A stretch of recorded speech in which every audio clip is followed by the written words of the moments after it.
بسم الله الرحمن الرحيم إن الحمد لله نحمده ونستعينه ونستغفره ونعوذ بالله من شرور أنفسنا ومن سيئات أعمالنا من يهدي الله فلا مضل له ومن يضلل فلا هادي له وأشهد أن لا إله إلا الله وحده لا شريك له وأشهد أن محمدا عبده ورسوله وبعد فإن خير الحديث كتاب الله وخير الهدي هدي محمد صلى الله عليه وسلم وشر الأمور محدثاتها وكل محدثة بدعة وكل بدعة ضلالة وكل ضلالة في النار وقال عز وجل في القرآن المجيد أعوذ بالله من الشيطان الرجيم بسم الله الرحمن الرحيم يا أيها الذين آمنوا اتقوا الله حق تقاته ولا تموتن إلا وأنتم مسلمون وقال يا أيها الناس اتقوا ربكم الذي خلقكم من نفس واحدة وخلق منها زوجها بث منهما رجالا كثيرا ونساء واتقوا الله الذي تسألون به والأرحام إن الله كان عليكم رقيبا وقال يا أيها الذين آمنوا اتقوا الله وقولوا قولا سديدا يصلح لكم أعمالكم ويغفر لكم ذنوبكم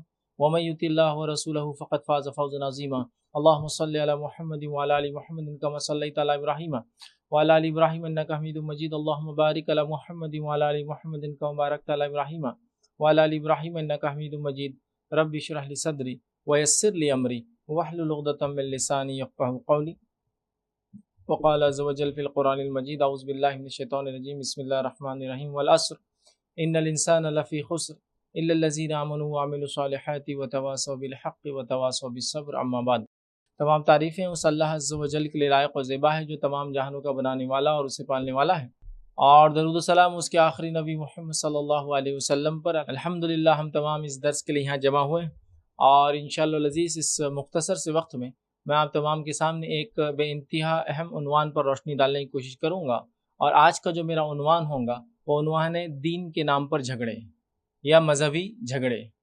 اس لیے کہ ہم دیکھتے ہیں کہ جھگڑنا ویسے عموماً دیکھا جائے تو یہ کبھی بھی اچھی بات نہیں، یہ بات کا ہم سب اقرار کرتے ہیں۔ اقرار سے مراد یہ کہ ہم مانتے ہاں کہ بھائی جھگڑے تو اچھی چیز نہیں ہے، لیکن یہ بات دیکھی گئی، تجربہ تو یہ کہتا ہے، یا جس کو کہیں گے پریکٹیکلی تو دیکھا گیا کہ سب سے زیادہ جھگڑے، سب سے شدید جھگڑے، سب سے برے جھگڑے، سب سے گھنونے جھگڑے اور سب سے خطرناک جھگڑے جس چیز کی وجہ سے ہوتے ہیں، جو دیکھا جا رہا ہے وہ دین کے نام پر ہوتے ہیں۔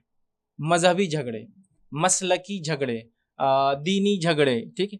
تو لیکن یقیناً ان جھگڑوں میں کہیں دین کا نام نہیں آتا، چونکہ ہر پکش یا ہر فریق دین کی خاطر ہی لڑ رہا ہے، سمجھ لیجیے۔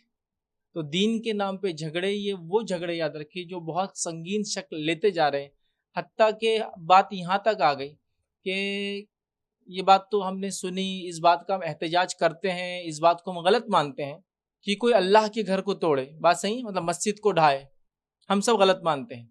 لیکن دین کے نام پہ جھگڑے اس درجے تک پہنچ چکے ہیں، یاد رکھیے، کہ ایک دوسرے کی مساجد بھی توڑی جا رہی ہیں۔ اس لیے میں کہہ رہا ہوں بہت سنگین درجہ ہو چکا ہے اس کا، ایک دوسرے کی مساجد توڑی جا رہی ہے، ایک دوسرے کے خلاف کاروائیاں کی جا رہی ہے، قانونی کاروائیاں دین کے نام پر، بچیوں کی شادی نہیں ہونے دی جا رہی ہے اس لیے کہ فلاں مسلک اور فلاں جماعت کا جو ہم سے مختلف ہے، یا فلاں عمل ہم سے ہٹ کر کرتا ہے۔ لوگ ایک دوسرے سے تجارتی تعلقات توڑ دے رہے ہیں اس لیے کہ وہ فلاں دین کے معاملے میں مسلک میں ہم سے مختلف ہے یا ہو گیا ہے، یا پھر چلتی ہوئی تجارتوں کو برباد کرنے کے لیے منصوبے رچے جا رہے ہیں کہ ان کو فلاں کرنا ہے۔ حد تو یہاں تک ہو گئی کہ ایک مسلم دوسرے مسلم کو قتل کر رہا ہے، کس نام پر؟ دین کے نام پر، سمجھ رہے ہیں؟ اور قتل کر رہا ہے تو یہ ذاتی یہ قتل نہیں ہے، یہ ایسے قتل ہے جس کے اندر 100 لوگ ایک جھٹکے میں مارے جاتے ہیں۔ کسی نے ایک مشین گن اٹھا لی اور فلاں مسجد میں داخل ہو گیا جو اس کے مسلک سے ہٹ کے دی، وہاں اتنے مسلیوں کو اڑا دیا۔ فلاں شخص بم لگا کے چلا گیا ایک مسجد کے اندر اور 70 80 100 200 مسلیوں کو اڑا دیا، مسجد بھی اڑ گئی اور لوگ بھی اڑ گئے۔ تو میں کہہ رہا ہوں یہ مذہبی جھگڑے بہت ہی بدترین شکلیں لیتے چلے جا رہے ہیں، یاد رکھیں۔ مجھے آپ کے مسلک سے اختلاف ہے، ہو سکتا ہے، کوئی بیر نہیں ہے اس میں اور کسی کو ہم روک بھی نہیں سکتے۔ مجھے آپ کی جماعت سے اختلاف ہو سکتا ہے، کوئی مسئلہ نہیں اس کے اندر، چونکہ ایسا ہوتا ہے، انسان ہے۔ تو جڑوا بھائی بھی اگر ہو پیدا تو پسند ایک جیسی نہیں ہوتی، تو چوائس ہے، اگر کوئی جماعت کی چوائس ہے مجھے اگر کسی مسلک کی، تو آپ کو اس میں کوئی بیر نہیں ہونا چاہیے، لیکن پھر بھی ہوتا ہے، نیچرل ہے، ٹھیک ہے نا۔ لیکن وہ اس درجے تک جھگڑے چلے جائیں، اس درجے تک وہ چیز کو ذہن میں رکھا جائے کہ قتل تک بات جائے، یہ تو کبھی پسندیدہ نہیں ہے۔ ویسے تو یہ بھی پسندیدہ نہیں ہے کہ آپ کسی کو کسی کی جماعت یا کسی مسلک کی وجہ سے برا مانیں۔ آپ اختلاف کر سکتے ہیں اس سے کہ مجھے آپ سے اختلاف رائے ہے، مجھے آپ سے عمل کا رائے ہے، مجھے آپ کو عبادتوں میں اختلاف کرتا ہوں میں، ٹھیک ہے، لیکن یہ اختلاف اس سے آگے نہیں بڑھے گا کہ ہم لوگ علمی بحث کریں گے ایک دوسرے سے۔ علمی بحث کریں گے. آپ کی دلیل لائی, آپ کی دلیل لائی, آپ کا ایویڈنس آف پروف کیا, آپ کا ایویڈنس آف پروف کیا. چلیے مل کر بیٹھتے ہیں, بات کرتے ہیں, سالو کرتے ہیں. سالو نہیں ہوا, ڈیڈ اینڈ یہ آ گیا کہ بعد وہ بھی صحیح اور یہ بولا میں بھی صحیح. ٹھیک ہے, دونوں کرتے رہو اپنا اپنا عمل. لیکن اس کا مطلب یہ نہیں ہے کہ دوسرے کو جینے کا حق نہیں ہے. اس کا مطلب یہ نہیں کہ دوسروں کے بچے اور بچوں کو شادی کا حق نہیں ہے. اس کا مطلب یہ نہیں کہ اس سے تجارتی رشتے ہم توڑ دیں گے. اس کا مطلب یہ نہیں کہ اس کی بیٹی کو طلاق دے کر اس کے گھر بھیج دیں گے. اس کا یہ مطلب نہیں ہوتا ہے. لیکن ہمارے جو مذہبی جھگڑے ہیں بہت بدتر ہوتے جا رہے ہیں. پہلے تو میں ایک بات کہتا ہوں, اس بات کو سمجھنے کی ضرورت ہے. میرا یہ ماننا ہے, میرا ایک تجزیہ ہے جس کو کہتے ہیں, میرا اپنا تجربہ ہے, میں غلط بھی ہو سکتا ہوں اس معاملے میں. میرا یہ ماننا ہے 5 سے 10% لوگ بمشکل دین پہ چلنے کا ارادہ رکھتے ہیں. 5 سے 10% تمام مسالک اور تمام جماعتیں ملا کر.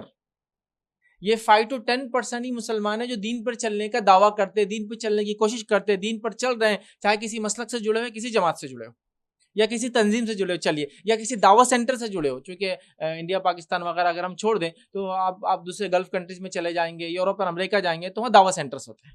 تو چلو آپ کسی دعوت سینٹر سے جڑے ہیں, آپ کسی جماعت سے جڑے ہیں. مسلک تو ایک بڑی چیز ہوتی ہے, مسلک میں بھی کئی جماعتیں ہوتی ہیں. بہرحال جو بھی ایک مسلک, ایک جماعت, جو بھی آپ جڑے ہیں, ٹھیک. تو یہ میری ایسی سوچ ہے, میرا ایسا تجزیہ ہے کہ تجربہ ہے کہ یہ 5 سے 10% ہے. باقی 90% کو دین سے کوئی لینا دینا ہی نہیں ہے. وہ بولتے دونوں مرغے لڑتے رہو, جو جیتیں گے آ جانا, ہم کو بتا دینا, اس کے حساب سے عمل کر لیں گے. آپ کیا بولتے ہیں ابھی جماعت کے, آپ کیا بولتے ہیں جماعت کے, اب دونوں میں آگ لگا دیتا ہے تیسرا بیٹھ کے 90% میں. چلو اب دونوں کیا بولتے ہیں کہ ذرا دیکھتے ہیں, تم دونوں پہلے سدھر جاؤ پھر ہم سوچتے کیا کرنا. یہ نکل جاتا بازو سے. یہ دونوں کے جھگڑوں کو وجہ بنا لیتا اپنے دین پہ عمل نہیں کرنے کی. تو ایک 10% لوگ جو دین پہ چلنا چاہتے ہیں, اتنا تعصب. اب میں ایک بات صرف سمجھاتا ہوں سمجھنے کے لیے. اختلاف رائے ہو سکتا ہے, علمی بحث ہو سکتی ہے, علمی اختلاف ہو سکتا ہے, میں انکار نہیں کر رہا ہوں, ٹھیک. لیکن اب مسئلہ دیکھیے, میں بے دین تھا تو میرے تعلقات سب سے اچھے تھے. بے دین تھا مطلب مجھے کوئی دین کا شعور نہیں, سب سے تعلقات تھے, ماموں سے تعلقات اچھے, چچا سے تعلقات اچھے, نانا سے تعلقات, دادا سے تعلقات اچھے, جماعتی تعلقات اچھے, غیر جماعتی تعلقات اچھے, مسلکی تعلقات اچھے, غیر مسلک والوں سے تعلقات. سب مسلمان مجھے مسلمان ہی دکھائی دیتے تھے, اور میں سب کا احترام کرتا تھا, سب کی عزت کرتا تھا, سب کو سلام کرتا تھا, سب سے معاملات رکھتا تھا. ہو گیا. اب مجھے دین کی سمجھ آ گئی, ایک تقریر نے مجھے موٹیویٹ کر دیا, ایک بیان سے میں متاثر ہو گیا. متاثر نہیں بولنا, کبھی کبھار تو بیان متعصب کر دیتے لوگوں. متاثر میں ہوتا ہے کہ آپ کسی کا اثر لے, متعصب میں ہوتا ہے آپ تعصب لے لیں, مطلب آپ لوگوں کے بارے میں برا سوچنے لگے. بہرحال تو میں متاثر ہو گیا, ایک کتابچہ پڑھ لیا تو میں متاثر ہو گیا, ایک گھٹنا گھٹ گئی زندگی میں, ایک واقعہ ہو گیا, کسی کا انتقال ہو گیا تو میں دیندار ہو گیا, فلاں ہو گیا. اب دیندار ہو گیا. اب دیندار جیسے تو ہونا چالو ہو رہا ہے, اس کے تعلقات کم ہوتے جا رہے لوگوں سے. پھر ایک زمانہ یہ بہت دیندار ہو گیا تو یہ اکیلا جنتی بچا واحد خاندان میں, اس کے ساتھ کوئی جنتی نہیں, سب جہنمی اطراف میں. یہ اکیلا مومن پورے کافروں کے بیچ جیتا ہے. اس کا باپ کافر ہو گیا, اس کی ماں مشرکہ ہو گئی, اس کے چچا بہت بڑے مشرک ہو گئے, اس کے ماموں جو ہے بدعتی ہو گئے, اس کا فلاں ہو گیا. یہ اکیلا بیچارہ مومن پورے کافروں کے سمندر میں گھومتا ہوا نظر آتا ہے. سب سے تعلقات سے ختم ہو.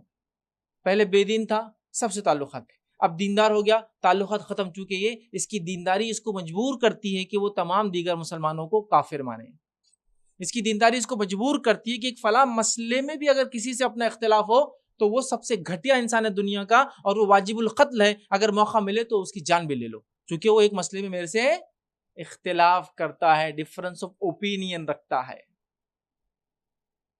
میرے کو سمجھ میں نہیں آ رہا. نبی اکرم صلی اللہ علیہ وسلم کی زندگی لیتے ہیں. آپ اکیلے رہتے تھے. کب اسلام آنے سے پہلے. کیسے؟ غار ہیرا میں جاتے تھے, سب کو پتا ہے. مائی ختیجہ ہماری ماں آپ کو توشہ بنا کے دیتی, روایت میں آتا ہے یہ جب نبی نہیں تھے تو توشہ دیتی تھی. آپ فرماتی کہیں کئی دن اللہ کے رسول, بلکہ کہیں دن مطلب کہیں دن ہفتہ بھر چلے جاتے تھے کھانا وغیرہ پیک کر کے.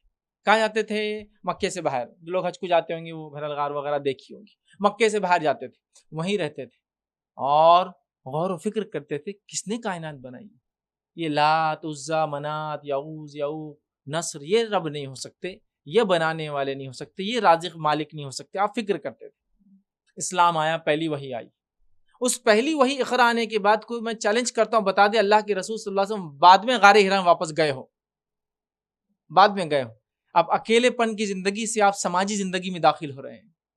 اب سماج میں گھستے چلے جا رہے, دعوت دیتے چلے جا رہے, گھستے چلے جا رہے, دعوت دیتے چلے جا رہے, کام بڑھتا چلا جا رہا. ایک زمانہ آ گیا کہ آپ پبلک فگر ہے, دن اور رات لوگوں کو آپ کی ضرورت ہے, آپ کی زندگی کا ہر پل گنا, دیکھا, جانچا, پرکھا اور لکھا جا رہا ہے. تو ظاہر سے جو پبلک فگر ہوتا ہے اسی کو تو لکھ سکتے ہیں, صبح اٹھ کے کیا کیا, شام میں کیا کیا, سوتا کیسے تھا, کھاتا کیسے تھا, پیتا کیسے. تو گویا آپ پبلک میں آتا ہے, دین آتے جا رہا ہے, پبلک میں گھستے جا رہے ہیں, ہم دیندار بنتے جا رہے ہیں, پبلک سے دور بھاگتے جا رہے ہیں اور دور بھاگتے جا رہے ہیں. ایک زمانہ آ گیا, میں جیسا کہا نا, اکیلا مومن مسلمان, کافروں کے دلدل میں بیچارہ پھنسا ہوا ہوتا ہے. بیوی بھی کافر نظر آتی ہے اس کو, کہ تو بیوی ایک مسئلے میں اختلاف کر رہی ہے, ایک مسئلے میں, مطلب یہ نہیں کہ وہ بول رہی اللہ کے علاوہ نعوذ باللہ دو رب ہے, نہیں ویسا نہیں, وہ ایک مسئلے میں اختلاف کری, ایک کچھ تو بھی جو شوہر بول رہا یہ کرو نہیں کری, کچھ تو بھی وہ اتنا درجے کا نہیں ہے کہ جس سے وہ مشرکہ ہو جائے بیچاری, لیکن بس ختم, کافر, باپ کافر, ماں کافر, رشتہ دار کافر, دوست کافر, دھکے دھکے سب کافر ہوتے جا رہے ہیں. نبی کی طرف تو یہ تھی, کفاروں کے پیچھے پڑے ہوئے آپ ان کو دعوت دیتے چلے جا رہے ہیں. اس کی دعوت اور اس کی دین کی سمجھ ایسی ہوتے چلے جاتی کہ کافر بول کے لوگوں سے بھاگتا چلا جاتا ہے. چلو کافر بول کے دعوت دے تو یہ بھی سمجھ میں آتا ہے. کچھ روایتوں کے اندر آتا, کچھ صحابہ کہتے ہیں نبی اکرم صلی اللہ علیہ وسلم اگر 70 مرتبہ یا 70, کسی نے کہا 71 مرتبہ, کسی نے کہا 72 مرتبہ اگر میرے پاس نہ آتے تو میں آج کافر ہوتا. 72 ٹائمز میرے پاس آئے, 70 بار میرے پاس آئے, میں ایمان نہیں لایا تھا, 70 بار آ کے مجھے دعوت دی.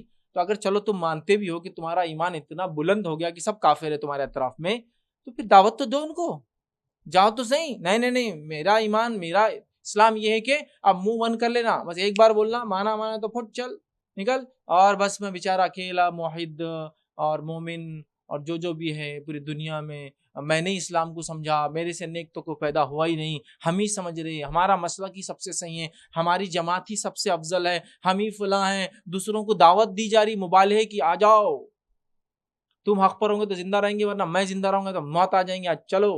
اور بحث کس چیز پہ ہو رہی معلوم آپ کو, ایک ایسی چیز پہ کہ میٹھا کھانے سے پہلے کھانا سنت ہے, کھانے کے بعد کھانا سنت ہے. اس پہ دونوں خصمیں کھا رہے کہ جان چلی جائے جو اس میں اختلاف کر رہا ہے, میں حق پر ہوں اس میں کہ میٹھا کب کھانا, میٹھا کب بنانا, میٹھے بنا.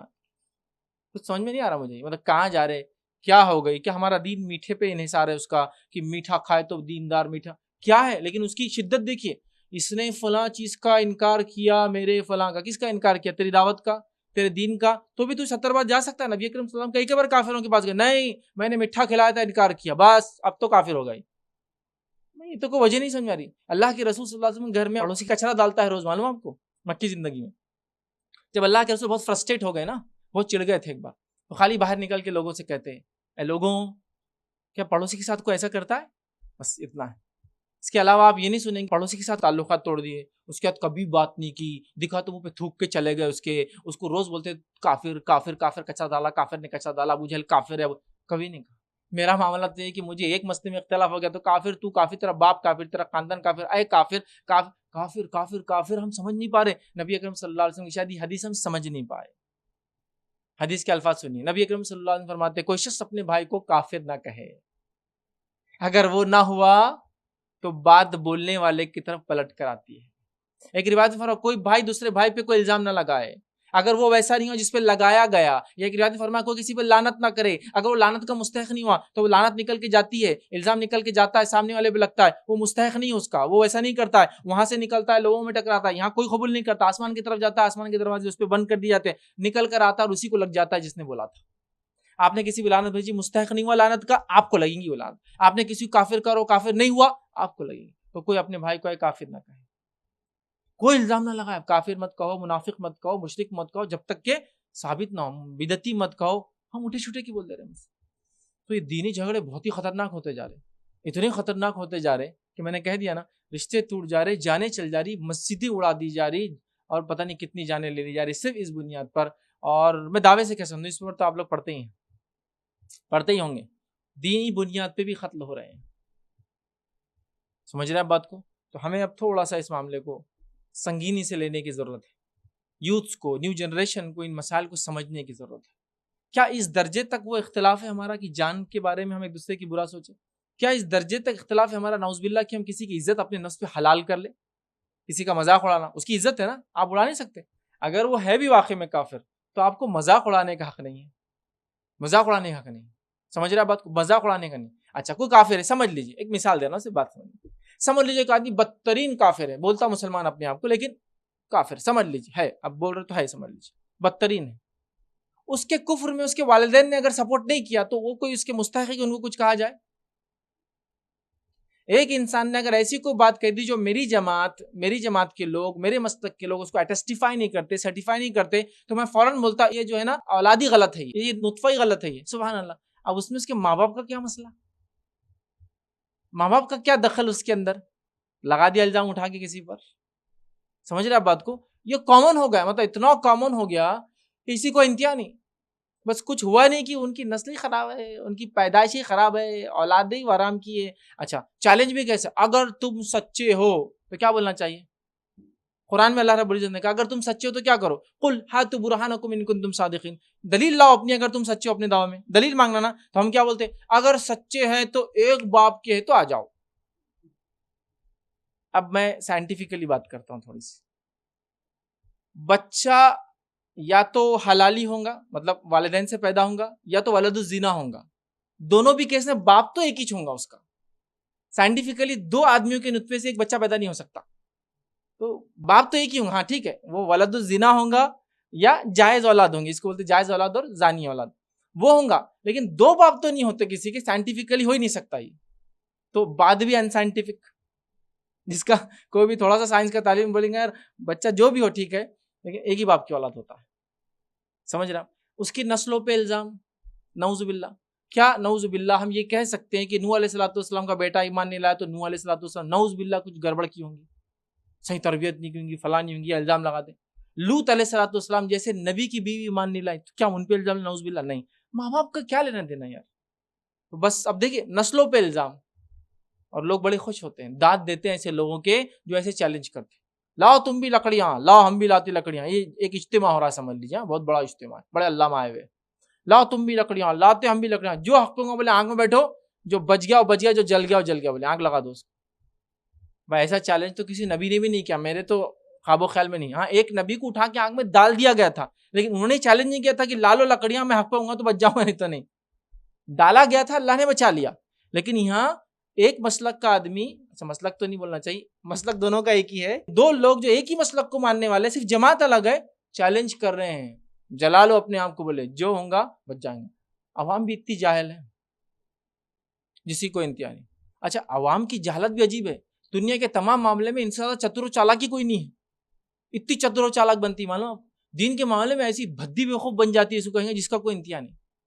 دنیا کے معاملے ایسی چتر چالاک کی عالم صاحب نے اس کو کچھ بھی بول دو، اس نے دنیا میں تو وہی کرنا جو اس کو من کو لگتا۔ نہیں دینی معاملے تو نہیں، عالم صاحب جو بولے آنکھ بندی سے رہتی اس کی، نہیں عالم صاحب جو بولے میں تو کچھ کرتا ہی نہیں خود سے۔ عالم صاحب بول رہے بزنس میں یہ چیز حرام ہے، عالم صاحب تمہارا کام نہیں، حلال حرام، چلو خاموش دنیا خاموش۔ نہیں دین کے عالم صاحب ہی بول رہے بھائی آنکھ کھول لے، تھوڑی آنکھ کھول لے، یہ کیا ہے؟ یہ کون سے دور اور کون سے زمانے سے ہم گزر رہے ہیں؟ کفر، الہاد سمجھتے جس کو کہیں گے لوگ اللہ کا انکار کر رہے ہیں۔ کفر مطلب کسی کو اللہ کے ساتھ جوڑ دے رہے ہیں، الہاد چھوڑ دے رہے ہیں، بول رہے کو بنانے والا نہیں دنیا میں، مسلمان اسلام چھوڑ کر مرتد ہو رہے ہیں۔ یہ سیناریو میں آپ ابھی یہیں بحثوں میں لگے ہوئے، آنکھ جلا لو، فلاں کر لو، اس کے باپ میں گڑبڑ دکھ رہی، اس کا نطفہ پرابلمٹک دکھ رہا، اس کا فلاں ہو رہا، اس کا یہ ہو رہا، اس کا وہ ہو رہا۔ اور چیلنج کیا معلوم آپ کو؟ بحث کس چیز پہ ہو رہی معلوم؟ مدعا اتنا امپورٹنٹ ہے، جینے اور مرنے کا ہے، توحید اور شرک کا مدعا ہے کہ نماز میں رفع دین کرے یا نہ کرے، اتنا اہم مدعا، اس پہ تو جانیں دی جا سکتی اور جانیں لی جا سکتی ہے۔ اتنا بڑا مسئلہ ہے نا کہ رفع دین کر لیے تو توحید پرست، نہیں کرے تو کافر، یا رفع دین کر لیے تو کافر، نہیں کرے تو توحید پرست، ہے نا مسئلہ وہ سنگین ہے نا، تو بحث تو ہونا چاہیے۔ سمیع اللہ لمن حمیدہ بولنے کے بعد ربنا لک الحمد بولے یا ربنا ولک الحمد بولے، اس پر بحث۔ پہلے قاعدے میں ہم اتحیات کے بعد درود پڑھے یا نہ پڑھے، آ جاؤ جو حق پر ہوں گا زندہ بچیں گا، باقی مر جائیں گا جو بولیں گا۔ میں بولتا نہیں پڑھنا ہے، وہ بولتا آ جاؤ، میں بھی بولا تم پہ دعویٰ کرتا پڑھنا ضروری ہے، مطلب نماز 4 رکعت والی فرض ہے، پہلا قاعدہ ہوتا اس میں صرف اتحیات پڑھتے ہیں، اس پر بحث۔ اگر کوئی مدعا بھی کچھ ایسا لگتا نا بہت ورتھ ہوتا تو سمجھ میں بھی آتا ہے کہ بحث ہے، لائق ہے کہ کچھ ایسا مدعا، اتنا بےخوفانہ مسئلہ۔ میں نہیں کہہ رہا رفع دین کا مسئلہ چھوٹا ہے، میں نہیں کہہ رہا ہوں دعاؤں کے اندر الفاظ کے معاملے میں وہ نہیں کہہ رہا ہوں، میں بولنا یہ چاہ رہا ہوں یہ مسئلے کی شدت وہ نہیں ہے کہ جانے لی جائے، یہ مسئلے کی شدت انہی کے رشتے توڑے جائے. یہ مسئلے کی شدت نہیں آج جس کے لیے بحث کے لیے مجلسیں بیٹھے, اجتماعات ہو, مناظرے ہو, ہفتے ہفتے 2 ہفتے 4 ہفتے جمع ہو. یہ مسئلہ اپنی جگہ ہے, سنت کا مسئلہ ہے تو طے کر لو نا. علم کا مسئلہ ہے, علم حاصل کر لو کہ نبی اکرم صلی اللہ علیہ وسلم نماز کیسی تھی, اگر ثابت ہے تو عمل کر لو, لگتا ہے دلیل نہیں ہے تو چھوڑ دو. لیکن اسے دل برے مت کرو میرے بھائی, اس سے خون حلال نہیں ہوتا ایک دوسرے کا میرے بھائی. اس سے جو ہے ایک دوسرے کی عزت حلال نہیں ہو جاتی کہ تم کہیں بھی اتار رہے وہ جماعت والے نمازوں میں یوں کر رہے, وہ بول رہے وہ جماعت والے بس ایک بار یوں کر کے کھڑے ہو گئے. عزت حلال نہیں ہوئی اس مسئلے کی وجہ سے, چاہے سامنے والا عمل کرے کہ نہ کرے. ہم کو تو تعلیم یہ ملی کہ کافروں کو بھی اگر دعوت دے وہ نہ مانے بھی تو ان کی عزت ہم پہ حلال نہیں ہوتی, کہ ان کا مذاق اڑا سکتے پھر ہم. میں نے بولا جا جہنم میں مر, جا کے نہیں بول سکتے آپ. واضح حدیث ہے نا, ایک انسان زندگی بھر نیکی کرتا ہے, موت سے پہلے اس کی تقدیر اس پہ غالب آ جاتی ہے, جہنم میں عمل کرتا ہے, مرتا ہے تو جہنم میں جاتا ہے. اور موت تک ایک انسان جو برے عمل کرتا ہے اور اس کی تقدیر اس پہ پھر غالب آ جاتی ہے اور وہ اس ٹائم ایمان قبول کرتا ہے, نیکی کر لیتا ہے اور جنت چلا جاتا ہے. چونکہ اصل فیصلہ تو خاتمے پر ہے نا, پیدا آپ کہیں بھی ہو, عمل آپ نے کچھ بھی کیا ہو, ختم کیسے ہوئے آپ, خاتمہ بالخیر, یہ اصل ہے. سمجھے آپ بات. بہرحال تو آپ سمجھ رہے ہیں یہ مذہبی جھگڑے بہت گھٹیا روپ لے چکے ہیں. ہم جس دور میں گزر رہے ہیں بہت گھٹیا. اچھا جھگڑا کتنے لوگوں میں نے بتا دیا شروع میں, کتنے لوگوں میں ہے یہ 5 سے 10% کا جھگڑا ہے.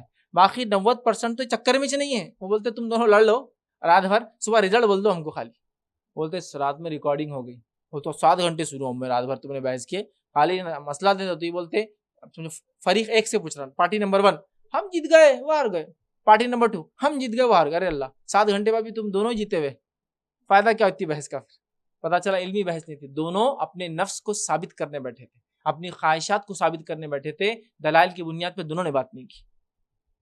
سمجھ رہا. تو یہ بات بڑی اہم ہے, یاد رکھیے. جب دیندار نہیں ہوتے ہیں سب کچھ ٹھیک نظر آتا ہے, دیندار ہوتے سارے پرابلم چالو ہو جاتے ہیں. اچھا اتنے تمام مسئلے کے بعد ایک بات آپ یاد رکھیے, ایک فریق دوسرے فریق کو کافر بول رہا ہے, ایک مسلک دوسرے مسلک کو کافر بول رہا ہے, ایک جماعت والا دوسرے جماعت کو کافر بول رہا ہے, لیکن تعجب کی بات کیا ہے معلوم, سارے غیر مسلم ان دونوں کو مسلمان سمجھ رہے ہیں. اوہ کی نظروں میں تم دونوں مسلمان ہو, کتنا بھی ایک دوسرے کو کافر بولنے کے بعد بھی وہ تم میں کافر نہیں, وہ اپنے میں نہیں سمجھتے دوسرے جس کو آپ کافر بول رہے ہیں. میں سمجھو فریق نمبر 1 ہے اور دوسرے کو کافر بول رہا ہوں, نہیں کرے وہ ہمارا آدمی ہے, دونوں کو بھی مسلمان سمجھ رہے ہیں. بس ہم ہی گدھوں کے جیسے لڑتے جا رہے ہیں آپس. مطلب ہم 2 گدھے ایک دوسرے کو بول رہے تو غلط ہے, اور تیسرا دیکھنے والا بول رہا تم دونوں گدھے ہیں اور تم دونوں غلط ہیں. مطلب دونوں ایک جیسے ہیں, دونوں غلط یا دونوں صحیح ہیں. وہ ڈیفرینشیٹ نہیں کر رہا کہ جو صحیح ہے اس کو اپنے طرف لے لو, غلط ہے اپنے طرف لے لو, جو صحیح چھوڑ دو. تو تم سوچو, تم اتنا کچھ کہنے کے بعد بھی ایک دوسرے کو, سامنے والا تم کو نان مسلم یہود و نصارہ عالمی لیول پر تم کو مسلمان ہی مانتے ہیں. وہ لوگ تفریق نہیں کرتے ہیں, ان کے ایجنڈاز میں آپ کی تفریق کہیں بھی نہیں ہے, بلکہ آپ کی تفریق کا فائدہ کر کے آپ کے خلاف کام کرنا ہے. جب ان کو کسی ملک میں گھسنا ہے, جب انہوں کسی ملک میں گھسنا ہے, وہاں کی اقلیت کیا ہے وہ پہلے پتہ کرتے ہیں, اقلیت کو الجھا دیتے, اکثریت سے بھڑا دیتے لے جا کر. یہ اقلیت بھڑک گئی, انہوں نے اکثریت کے خلاف وہ کر دیا, بغاوت شروع, جنگ, خانہ جنگی بولتے ہیں اس کو, سول وار. آپس میں ایک ہی قوم کے 2 لوگ لڑ مرتے ہیں, ایک ہی ملکیت, ایک ہی شہریت اور ایک ہی ووٹر آئی ڈی اور ایک ہی کارڈ لینے والے رکھنے والے مر رہے ہیں. جہاں دیکھا اکثریت پھر کیا ہے, فلاں کی مسلمانوں کی, تو اقلیت کیا ہے عیسائیوں کی, تو عیسائیوں کو بھڑکا دو, وہ اکثریت کے خلاف ہو گئی, وہاں جنگیں چھڑ گئی. اقلیت اکثریت کے خلاف, کہیں اکثریت کو بہکا دیا کہ اقلیت کے خلاف ظلم کرو. جب ظلم کیا تو بازو والے ملک میں جہاں اس کی اکثریت ہے, جو اس ملک میں اقلیت ہے, ان کو بھڑکاتے, اور وہ تمہاری اقلیت کو مار رہے, اس کے خلاف کام کرو نا. سمجھ رہے آپ. اور چلے لوگ پہلی مثال کی اقلیت کو لے کر اکثریت کے خلاف کھڑے کرتے ہیں, یہاں کچھ ظلم کرو مسلمان پہ ہمارے ملک میں, بازو والے ملک, اور تمہارے بھائی پہ وہاں ظلم ہو رہا, اور وہاں بے خوفیاں کر رہے, وہ کچھ نہیں. یہی ہے ان کے. تو وہ لوگ فرق نہیں کرتے, وہ لوگ تمیز نہیں کر رہے. وہ لوگوں کو پتا ہے ان کا ایجنڈا کیا ہے, ان کا ٹارگیٹ کیا ہے, ان کو کیا حاصل کرنا ہے. مسئلہ یہ کہ ہم کب پہچانیں گے اپنے آپ, پرابلم یہ ہے. تو یہ مذہبی جھگڑے بدترین شکلیں لیتے چلے جا رہے ہیں. اب یہ مذہبی جھگڑے کیوں ہوتے ہیں, بہت ریزنس ہیں, میں صرف 4 رکھوں گا آج انشاءاللہ. 4 وجوہات مذہبی جھگڑے. آج اکثریت ہم جو دیکھ رہے ہیں, سب کیٹیگریز بہت ہو سکتی ہے, اتنا ٹائم نہیں تھا تو میں نے صرف 4 آپ کے سامنے رکھا. پہلا مذہبی جھگڑے ہونے کا سبب, اسباب, ریزن. پہلا کیا ہے, تنگ نظری اور دوسرے کو تسلیم نہ کرنا. تنگ نظری کی مثال دوں آپ کو. ایک گھوڑا رہتا, ادھر ادھر نہیں دیکھنا بلکہ کیا کرتے ہیں اس کو, ابھی گھوڑا گاڑیاں نہیں ہے تو ذرا مشکل ہے, لیکن جب گھوڑا گاڑیاں ہوتی تھی تو گھوڑا سیدھا چلنا بلکہ کیا کرتے تھے معلوم, اس کو دونوں آنکھوں پہ ایسا لگا دیتے تھے, اگر کسی نے دیکھا گھوڑا گاڑی تو اس میں ابھی بھی اگر کہیں ہو تو کبھی کبھار شادی بیاہ میں لوگ منگاتے ہیں تب دیکھ سکتے ہو، تاکہ ادھر ادھر نہیں جانا بول کے لگا دے. تنگ نظری، اس کو کوئی ویژن نہیں رہتا صرف سامنے کے علاوہ. کنویں کا مینڈک، اور کیا بولیں اس سے زیادہ. تنگ نظری، اپنے آپ کو سب کچھ سمجھ لینا، اپنی جماعت، اپنے مسلک کو، اپنے آواز سینٹر کو، اپنی فلاں کو، سب کچھ. تمہارا پہلا تنگ نظری، اور دوسرے کو قبول نہیں کرنا اسی میں شامل، چونکہ تنگ نظری ہے اس لیے دوسرے کو قبول نہیں کرنا چاہتا. دوسرا، سمجھانے کا انداز، کیونکہ ہم تو کہہ رہے ہیں ہم اصلاح معاشرہ کا درس لے رہے ہیں، لیکن پورے لیکچر میں دوسری جماعت کو صرف گالیاں رہتی. یہ کون سی اصلاح تھی بھائی؟ یہ تو ٹریننگ تھی گالیاں دینے کی. تو تنگ نظری کیا؟ دوسرا، سمجھانے کا انداز بھی نہیں ہمارے پاس. جو سب سے زیادہ کام کرتا ہے آگ میں تیل ڈالنے کا، یا الٹا بولوں تیل میں آگ ڈالنے کا. لوگ تو تیل ہی ایک طرح سے فیول اچھی چیز ہے، اب آگ ڈال دو جلنا شروع ہو جاتے ہیں. صحیح رہیں گے تو اچھا بڑا کچھ کنسٹرکٹیو کام کریں گے. تیسرا، جہالت، علم نہیں ہے، تحقیق نہیں ہے، ریسرچ نہیں ہے، کچھ نہیں ہے، جہالت. چوتھی وجہ یاد رکھیے، پہلے اپنے آپ کو ثابت کر لیتے ہیں، کوئی چیز طے کر لیتے ہیں، پھر دلائل ڈھونڈتے ہیں. مطلب پہلے تو اپنے کیا کرنا ہے بھائی، یہ چیز حلال مان لینا ہے، دلیل ڈھونڈو اب یہ حلال ہے کیا. مطلب آپ فٹ کرو پورے دلائل کی میں جو عام کام کر رہا ہوں، میری جماعت جو کام کری، میرا مسلک جو کرا صحیح ہے. تو پہلے عمل کرنا اور بعد میں دلائل کو اس میں فٹ کرنا. لالک پہلے دین شریعت کیا بولتی ویسے نہیں جانا ہے، پہلے اپنے کو عمل شروع کر دینا ہے، پہلے حلال بول دینا. اب دلیل کو فٹ کرنا ہے اپنے حساب سے کہ اب میرا عمل مجھے ثابت کرنا ہے. یہ چار بڑی اہم وجہ ہے. آج کے زمانے میں یہ مذہبی جو اختلافات ہو رہے ہیں، مذہبی جھگڑے جو ہو رہے ہیں، دین کے نام پہ جو لڑ رہے ہیں، مسلک کے نام پہ لڑ رہے ہیں. اچھا دیکھیے، میں ابھی کوئی ایسی بات بھی نہیں کر رہا ہوں کہ بہت بڑے لیول پر دو ایسے فریق مسلمانوں کے، دو ایسے فرقے لڑ رہے ہیں جن کا بہت اختلاف رہا شروع سے. نہیں میں ایسی بات نہیں. میں تو کہہ رہا ہوں ایک ہی مسلک کو ماننے والی چار جماعتوں میں مسئلے ہیں، سب کا امام ایک، پھر بھی جھگڑا. ارے چاروں کا امام، مطلب چار جماعتیں، چاروں کا امام ایک، چاروں کا مسلک ایک، پھر بھی جھگڑا. ارے کیا عجیب بات ہے. چلو یہ تو سمجھ میں آ رہا تھا کہ ایک امام کے ماننے والے مسلک جس کو کہتے ہیں دوسرے مسلک سے لڑا، تو لاجیکل دکھتا. ایک ہی کا دعویٰ کرنے والے چار جماعتیں، چاروں غلط بولتی ہے ایک دوسرے کو، یہ کیسا ہوتا سمجھ میں نہیں آتا. اچھا وہ بھی سمجھ میں آ رہا، چار جماعتیں جو ایک ہی مسلک کو ماننے والی، وہ اب ایک جماعت کے اندر جو دو ٹکڑے ہو گئے، وہ بھی ایک دوسرے کو سیم پرابلم. سمجھ رہے آپ؟ ایک جماعت کے، اب چار جماعتیں، ایک مسلک کو چار جماعتیں مانی، اختلاف ہے، سمجھ میں آنا کہ تو چار جماعتیں ہیں نا، چلو ٹھیک. اب ایک ہی جماعت ہے سمجھ لو، اس میں بھی پرابلم یار، اس میں بھی ایک دوسرے کے خلاف کام. اچھا ایک جماعت کے دو حصے سمجھو ہیں، دوسرے حصے کا کام جہاں وہاں جائیے، ان کی مسجد میں بھی 3-4 رائے دینے والے ملیں گے آپ کو. بابا مطلب سمجھ رہے آپ، شیطان نے کسی بھی لیول پر نہیں چھوڑا. چلو بھائی یہ مسجد میں تو سب ایک ہی جماعت کو ماننے والے، ایک ہی مسلک کو ماننے والے، ہاں ٹھیک ہے، ایک ہی فلاں ہمارا کیا علامہ فلاں یہ وہ جس کے پیچھے چل رہے ہیں، عالم اسکالر جو بھی ہے، سب سے ایک ہے. اب پھر کیوں جھگڑا؟ نہیں بولے ابھی ہم سیاسی لڑ رہے، بولے کون صدارت کریں گا، کون فلاں کریں گا، کون دادا گیری کریں گا مسجد میں، کون مافیا چلائیں گا مسجد کا بھی اپنا ایک مافیا رہتا ہو، وہ مافیا بہت خطرناک رہتا. وہ مافیا کا سب سے پہلا کام رہتا ہے مسجد کے عورتوں کو پھٹکنے نہیں دینا. مسجد کی طرف آتی ٹھائیں ٹھائیں ٹھائیں شوٹ سیدھا نکالو ان کو، پہلا کام مافیا کا، عورتوں کو پھٹکنے نہیں دینا. مالس میں جاؤ، بازار میں جاؤ، تھیٹر میں جاؤ، سب جگہ جاؤ، ادھر نہیں آنا تم نے، پہلا کام. اس مافیا کا دوسرا کام رہتا بچوں نے مسجد میں نہیں گھسنا، اگر گھستے ان کو تن بدن میں آگ لگ جاتی، پورا جلنا شروع ہو جاتی. ایک بچہ دکھا کہ ان کو سمجھو وہاں آگ شروع ہو جاتی ہے، پیچھے چال نکل فلاں یہ وہ بیچارہ اندر آتا تو وہاں سے اس سے پورے ویجیلنس کیمرے لگ جاتے، پورے اندر آیا چپل ذرا راک اٹھا، وہیں سے پورا ویجیلنس، وضو کر، پانی کم استعمال کر، فلاں اٹھ جلدی، فلاں یہ کر، وہاں پڑھ، کونے میں جا جلدی ختم کری، اتنی دیر کیا وضو کر، اتنی دیر کیا نماز پڑھا. بیچارہ نماز پڑھا تو اس کے آمنے سامنے سے آ رہے جا رہے، اور پڑھتا ہوا بیچارہ آ کے پیچھے کھڑا ہے، لیکن رش ہوگا تو پیچھے سے اور پیچھے تھوڑی دیر مسجد کے باہر کھڑا رہتا بیچارہ جا کے. تو یہ ویجیلنس کا سیکنڈ کام رہتا یہ مافیا کا، کہ بچوں کو مسجد سے نکالنا بچپن میں، اور بڑے ہونے کے بعد بولنا ارے آ رہے نہیں رے پٹو تم نماز کو، ارے آیا کرو رے پٹو نماز کو، تمہاری اس جوانی میں ہم تو مسجدوں میں پڑے رہتے تھے. تو بچپن میں ہکا لو، بعد میں دادا گیری کر کے لاؤ یا بدنامی کر کے ان کو بلاؤ، چل آ جائیں تو باپ کو بول دوں گا تیرے یہاں جلدی آ جا. یہ ان کا سیکنڈ کام رہتا. اور ایسا کوئی بھی ترقیاتی کام نہیں کرنے دینا، یہ مافیا کا تیسرا کام رہتا، جو مسجد میں کچھ تو بھی اچھا ہو سکتا ہے جس کی وجہ سے بالکل نہیں ہونے دینا. امام صاحب اچھی خیرت کرے، جلدی نکالو ان کو، جم جائیں گا یہاں، پھر وہ نکلے گا نہیں جلدی. لمبی نماز پڑھا امام صاحب، نماز چھوٹی، تھوڑی چھوٹی ہو گئی امام صاحب، نماز لمبی، مطلب امام نے ان کی خواہشات کے مطابق چلنا. تھوڑے دن بعد شاید مافیا بٹن لے کھڑ رہیں گا نماز میں، رکعت رکوع کب کرنا دبائیں گے بٹن، ٹی تو امام صاحب اللہ اکبر، پیچھے بول دی صدر صاحب نے دبا دی بٹن. اب آیت ختم ہو نہیں ہو میری مرضی تھوڑی چلیں گی، صدر صاحب بولے جلدی، دبا دی کہ سب کے پاس دے دیں گے بٹنس، اور جتنے بٹن زیادہ دبے اس کا رکوع سجدے وجدے کرنے کا. یا تھوڑے دن بعد ہو سکتا ہے یہ لوگ مائک لے کے بیٹھے، امام صاحب جلدی اٹھو رکوع سے، ہاں چلو سجدہ، تھوڑا اور دیر تک کرتے رہو کرتے رہو کرتے رہو، ابھی بھی رکو، ہاں اٹھ جاؤ چلو. ہاں پھر یہ پہلے امام کو نماز پڑھا لیں گے اور پھر یہ نماز کے لیے بعد میں جا کر اپنی جماعت بنا کے شاید کھڑے ہوں گے. یہ سب کام یہ مافیا کا ہے. ایک ہی جماعت ہے، ایک ہی مسلک ہے، سب کچھ ایک ہے، تب بھی پرابلم. پتہ چلا ہم لوگوں نے دین کا مذاق بنا دیا ہے، دین کے نام پہ لڑنا اپنے مزاج کا حصہ بنا دیا ہے، دین کو لڑائی جھگڑے کا نعوذ باللہ ایک گھر بنا دیا ہے. عوام کو پریٹینڈ کر دیا، یہ دکھا دیا دنیا کی عوام کو، نان مسلم کو بھی، کہ ہم دین کے نام پہ لڑنے والے لوگ. نان مسلم آ کے بول رہا ہے بھائی آپ دونوں کا لڑ رہے، دونوں مسلمان ہیں نا، تم کو نہیں معلوم انہیں بہت وہ والا مسلمان ہے، تو بولتا نہیں تم کو نہیں وہ مسلمان ہے. ایک دوسرے کی صرف چیزوں کو آگے بڑھانے کے لیے دوسروں پہ ٹیررزم کا الزام لگایا جا رہا ہے. معلوم غیبتیں کرتے جا کے محکمہ ڈپارٹمنٹ پولیس ڈپارٹمنٹ کو جا کے بولتے فلاں ٹیررسٹ. ساتھ محکموں کا کام تو ہے کہ امن و امان قائم کرنا، وہ ایکٹیو ہو جا رہے بیچارے، وہ دیکھ رہے سرویلنس کر رہے، بول رہے یہ تو سادے سیدھے لوگ ہیں بے خوف کام کیا، تو ایک دوسرے کے خلاف ٹیررزم جیسے الزام لگا رہے. یہ چاہتے کہ وہ نوجوان جو فلاں جماعت میں وہ زندگی بھر جیلوں میں سڑے.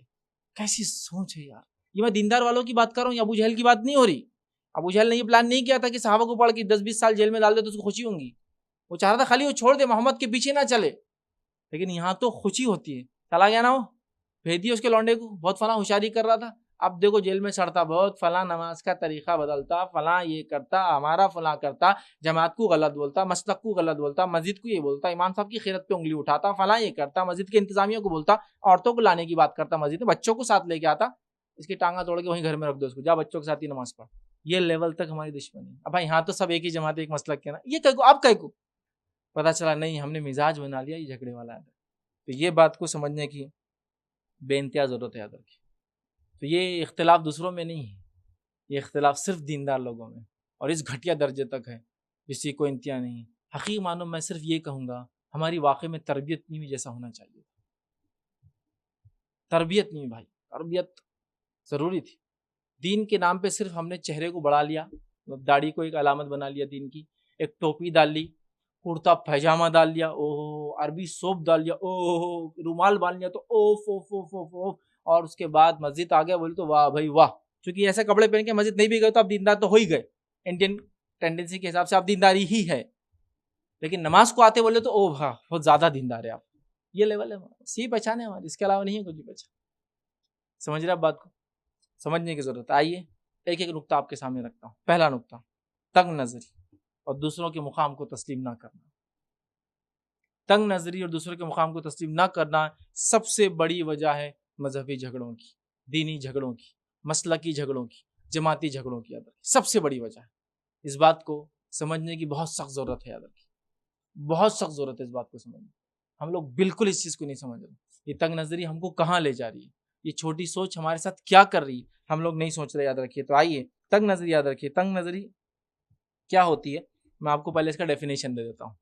تنگ نظری یہ کانٹیکس میں جو دینی اعتبار سے ہم جھگڑ رہے ہیں. تنگ نظری کیا ہے؟ اپنی ذات کے سامنے رکھ کر سوچنا، اپنی ذات کو سامنے رکھ کر سوچنا، اجتماعی فائدے کے بجائے انفرادی مفاد کو سامنے رکھنا. یاد رکھیے یہ تنگ نظری ہے. ٹھیک، مطلب اپنی ذات کو سامنے رکھ کے بات کرنا، صرف امت مسلمہ کے مفاد کو سامنے نہ رکھنا. ٹھیک، اور اپنے آپ کو اپنے تعلق سے اپنی انفرادیت سوچ رکھنا، اجتماعیت سے دور رہنا. یاد رکھیے یہ سب سے بڑی یاد رکھیے تنگ نظری کی علامت ہے. یاد رکھیے. ٹھیک ہے.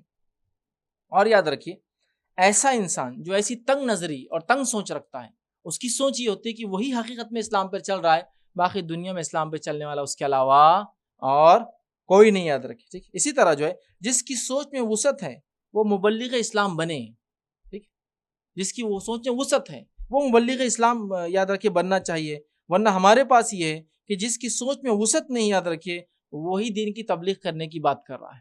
وسعت نہیں ہے دین کی سوچ میں، براڈنس آف تھنکنگ یا مائنڈ نہیں ہے، اور ہم دین کی تبلیغ کی بات کر رہے ہیں. اور جتنا چھوٹی سوچ رکھتا ہے نا وہ اتنا بڑا مبلغ کہلا رہا ہے. آج جتنی سوچ رکھ رہا ہے، اور وہ ہر مبلغ صرف اور صرف اپنے فرقے، اپنی سوچ، اپنے طریقے، اپنی جماعت کی طرف پوری زندگی دعوت دے رہا، پوری زندگی دعوت دے رہا ہے کہ میری طرف آؤ، اپنی جماعت کی طرف آؤ، اپنے مسلک کی طرف آؤ، اپنی صرف حق پر. یہ اس کی ایک مکمل دعوت ہے پوری زندگی وہ دے رہا ہے بغیر سوچے سمجھے کہ دوسروں کے تعلق سے اس کی سوچ کیا ہونا چاہیے، جبکہ نان مسلم سب انسانوں کو جو چاہے جو بھی ہو مسلمان مانتے، یاد رکھیے، اور ایک دوسرے کو جو میری سوچ سے اتفاق رکھتا ہے وہ مسلمان ہوتا ہے، جو میری سوچ سے اتفاق نہیں رکھتا ہے، جو سب سے پہلا لیول، جو سب سے چھوٹا اور ادنا یہاں سے شروعات ہوتی وہ ہے، یہ آدمی کافر ہے، یہ آدمی گستاخ رسول ہے، یہ آدمی صحابہ کا گستاخ ہے، یہاں سے شروع ہوتا ہے۔ کافر ہے ایک تو، یا تو گستاخ رسول ہے یا تو گستاخ صحابہ، بس یہ ٹائٹل دے دو اور اپنے آپ کو حق پہ ثابت کر دو اور مطمئن ہو کر اپنی زندگیاں لوگ جو ہے گزارے۔ یاد رکھیے آپس میں مسلمان صرف مسلک میں، یاد رکھیے، اور جماعت فرقے کی بنیاد پر ایک دوسرے کو آج قتل کر رہے ہیں، ہم دیکھ رہے ہیں، میں نے مسجدوں کی مثال دی، کتنے لوگ دوسرے کو مار رہے ہیں۔ اسی طرح جو ہے لوگوں کا حال یہ ہے کہ یار چھوٹی چھوٹی چیزوں پر جو ہے جھگڑ رہے ہیں اور ساری دنیا اپنے کام میں باقی مگن ہے۔ یاد رکھیے ہم کو اس پہ غور کرنا ہے۔ اسی طرح جو ہے بہت تنگ نظری کی ہم لوگ شکار ہو چکے ہیں، بہت تنگ نظری، چھوٹی سوچ کہ مجھے تھوڑا بھی اگر کوئی فرق ہے کسی میں تو مجھے برداشت نہیں کرنا ہے۔ اب میں مثال دیتا ہوں صرف بات سمجھنے کی۔ مثال کے طور پر ایک آدمی آپ کے حضور نماز کے لیے کھڑا ہے، نماز کے لیے کھڑا ہے تو اس نے تکبیر تحریمہ کہی، تکبیر تحریمہ کر کے ہاتھ باندھ لی۔ اب یہیں سے جھگڑا شروع ہوتا ہے، تکبیر تحریمہ میں کہاں تک ہاتھ اٹھایا؟ میں نے تو سنا تھا ہمارے مولوی صاحب بولتے ہیں یہاں تک اٹھانا، انہیں نہیں اٹھا، انہیں مسلمان نہیں۔ غلطی ہو گئی اسے، معاف کر دو اس کو، بعد میں سمجھاؤ، نہیں تحریمہ ہی غلط، اس کی تو پوری نماز غلط، فنش، سٹارٹ ہی صحیح نہیں نا اس کی۔ یہیں سے معاملہ شروع ہو گیا۔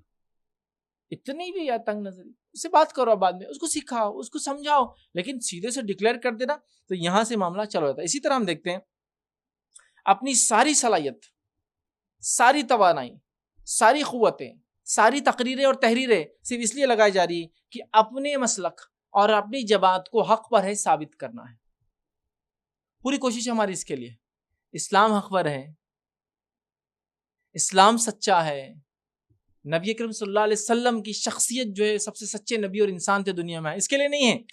نان مسلم کی کوئی چیلنج کے سامنے کھڑے رہنے کی تو ہمارے پاس تو اوقات بھی نہیں لوگوں کی، کوئی نان مسلم چیلنج کر دے نعوذ باللہ تو اوقات نہیں ہمارے کھڑے رہنے کی، وہ نہیں۔ یہ پوری زندگی اپنی تحریر، اپنی تقریر، اپنی محنتیں، اپنی صلاحیتیں صرف ہم اپنے مسلک اور ہماری اپنی جماعت کو ثابت کرنے کے لیے، یاد رکھ لیجئے، لگا دیتے ہیں۔ اختلافی ایشو اٹھا لیجئے آپ، کوئی بھی اختلافی ایشو، نماز کا مسئلہ ہو تو رفع دین بغیر رفع دین کی نماز، رمضان میں تراویح کا مسئلہ ہو تو 20 رکعت اور 8 رکعت، اس پر ایک بحث چھیڑ دیجیے آپ۔ 3 سے 4 گھنٹے ہمارے جو خطیب ہے بیان دے سکتے ہیں، اس کے لیے آستینیں بھی چڑھ سکتی ہے، کتابوں کے گٹھے بھی نکل سکتے ہیں، ایک شہر سے دوسرے شہر سفر کر کے جایا جا سکتا ہے، اور کبڈی کا کھیل بھی ہو سکتا ہے، کون جیتیں گے آ جاؤ، اس کے جان بھی لے سکتے ہیں ایک دوسرے کے لیے، چونکہ بہت سنگین مسئلہ ہے نا، ایمان اور کفر کا مسئلہ ہے، رفع دین 20 اور 8 رکعت بہت عظیم درجہ ہے نا اس کا، تو اس لیول تک یہ چل رہا ہے۔ لیکن اگر یہی مقرر کو، یہی خطیب کو کہہ دیا جائے سود حرام ہے نا، بالکل، تو ہماری اقتصادیات، ہمارا فائنینشل سسٹم کیسا ہونا چاہیے، اس پہ ذرا بیان کر دیجیے۔ میں چیلنج کرتا ہوں 10 منٹ سے زیادہ منہ بھی نہیں کھول سکیں گے۔ کون سا ایسا انسان ہے جو سود کو حلال مانتا ہے، بتائیے؟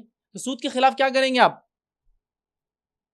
بولیے نا اس پر، تو نہیں ہو سکتا، وہ کیسا بولیں گے؟ ہاں رفعدن پہ آپ بولیے، 20 اور 8 پہ بولیے، میں 3 گھنٹے بحث کر سکتا ہوں، 3 دن بحث کر سکتا ہوں، 3 مہینے بحث کر سکتا ہوں، 3 سال بحث کر سکتا ہوں، اور 30 سال تک دل میں بغض رکھ سکتا ہوں سامنے والے سے، اس کے لیے خالی۔